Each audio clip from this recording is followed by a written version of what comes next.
With this development, are you gonna file a case against Trillanes? No. I respect his opinion no matter how crazy it is. So no case against him? No, ma'am. I believe in democracy. I respect his opinion, but I think he's really going crazy, and but I still respect crazy people. Trillanes is confused, and I think he's going crazy, and I think na I'm starting to believe the rumors about his getting hooked on something, because there is no other explanation for his obsession with President Duterte. He is lying. I will show you an example of how confused he is. Initially, he said that his source is Joseph De Mesa, and then I cannot produce Mr. De Mesa. He said that the source is AMLAC documents, but then he is tweeting the president saying that the president refuses to issue a waiver so that AMLAC documents will be issued. So how come he has in his possession purported AMLAC documents?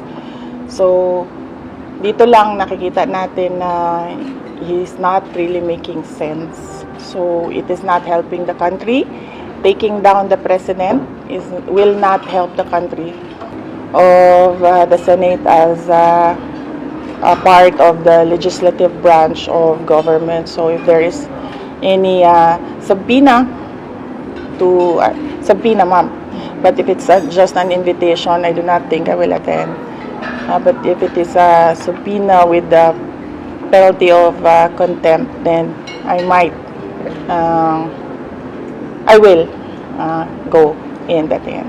Kung sabihin na siya ngayon, sino yung kukunin mo na abogado sa case? I have one in mind.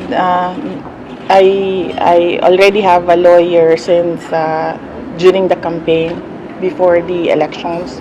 I already have a lawyer working on this issue, but we need collaborating counsel just in case it develops into a legal case. Yang sinasabi ni isa pang itong walang alam na ugok ito si Trillanes. Nagsasalita ng trillion ng hangin. Trillion of cubic meters of air in your head. And it is too tight. That is why para kang buang sa salita ka ng trillion. Kaya ikaw yung putang ina pa, rebuilde ka pa dyan. Hindi ka pala marunong eh. Kita mo kung nanalo kayo, ano mangyari sa Pilipinas? Puro porma, puro hambog,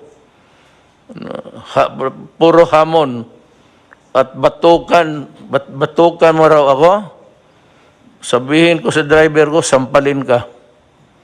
Ang driver ko lang, utosan ko, kaya handyan ka lang. Ang tingin ko sa iyo, ka-level mo, driver, ulol. Yan. So, yan ang ating, kinukuha na natin yung mga projects this year. Wala na, sabihin, kalimutan mo na muna yun. That was prepared. Preparado na yun. Eh, dumating COVID. Wala. Ito. What we are making sure, and Sunny has said earlier in the previous meeting, that if the funds are not sufficient, they will have to borrow. Then,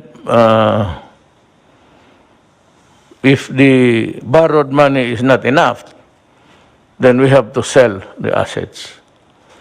Yung cultural center, maraming sinong mayaman dito na pargawain niyang mansyon. Iyo na yan. Magsalida ka araw-araw dyan, mag-isa.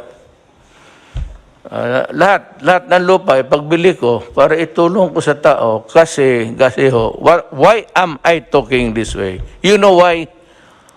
There is no telling how long, gaano katagal itong COVID sa buhay natin. Kaya lang, at least one of the redeeming factors now, hindi pa man nga sila nag-succeed, but they are working at it. Nandyan sila, punong-puno yung kamay nila sa trabaho, and they are working, and there are signs that they will succeed. Sabi ko sa iyo, sa oras lalabas ang vaccine, i-lift ko kagad. I-lift ko, wala nang seremonya. Huwag na kayong maghintay, basta pagsabi may vaccine. And by the way, yung 10 million ko na sa ating mga scientists dito sa Pilipinas, yung mga doktor, mga ano natin, the bright Filipinos who are there working day and night, trying to find out how to combat COVID, I'm raising the bounty to 50 million.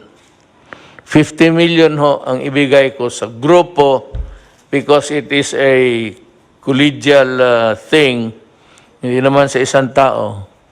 50 million. Baka pag sa ligaya ko, another 50 million. So that's, pagka mayroon nandyan kung maligaya ako masyado, di 100, puro kayo milyonaryo. Huwag kayong mahiya, tanggapin yan. Total, sabihin, Mayor, ginawa namin ito para sa bayan. Sabihin ko ito, isauli ko ito kay Dominguez. Gusto niya, hindi na ito, maibalik. Sige, Mayor. Yung kayang mga bata, you have put the money to good use. Oo. Basta ako ngayon, 50 million ako. Kung ang Pilipino makakuha ng, yung alam ng Amerikano, yung mga puti, yung sa Europe, alam rin ng Pilipino yan. So, pabilisan lang yan. That is why I said, I'd like to ask the need to funding to continue working, sir. Itong mga scientists natin working at the vaccine thing, do they need a funding? Yung pong PCHRD, which is I think attached to the Department of Science and Technology, meron naman po silang pondo para sa pagpapatuloy na pananaliksik o research for vaccine production. But I'm not sure if this particular vaccine that they are developing is specifically for COVID-19. Aalamin ko pa po kung isinama na po nila ito sa kanila pong kasalukuyang research work. Well, anyway, whatever it is, as long as they are working on to find out, to discover COVID, it does not really matter to me. What matters to me is let me use that, is the dedication and the load of work that they are performing.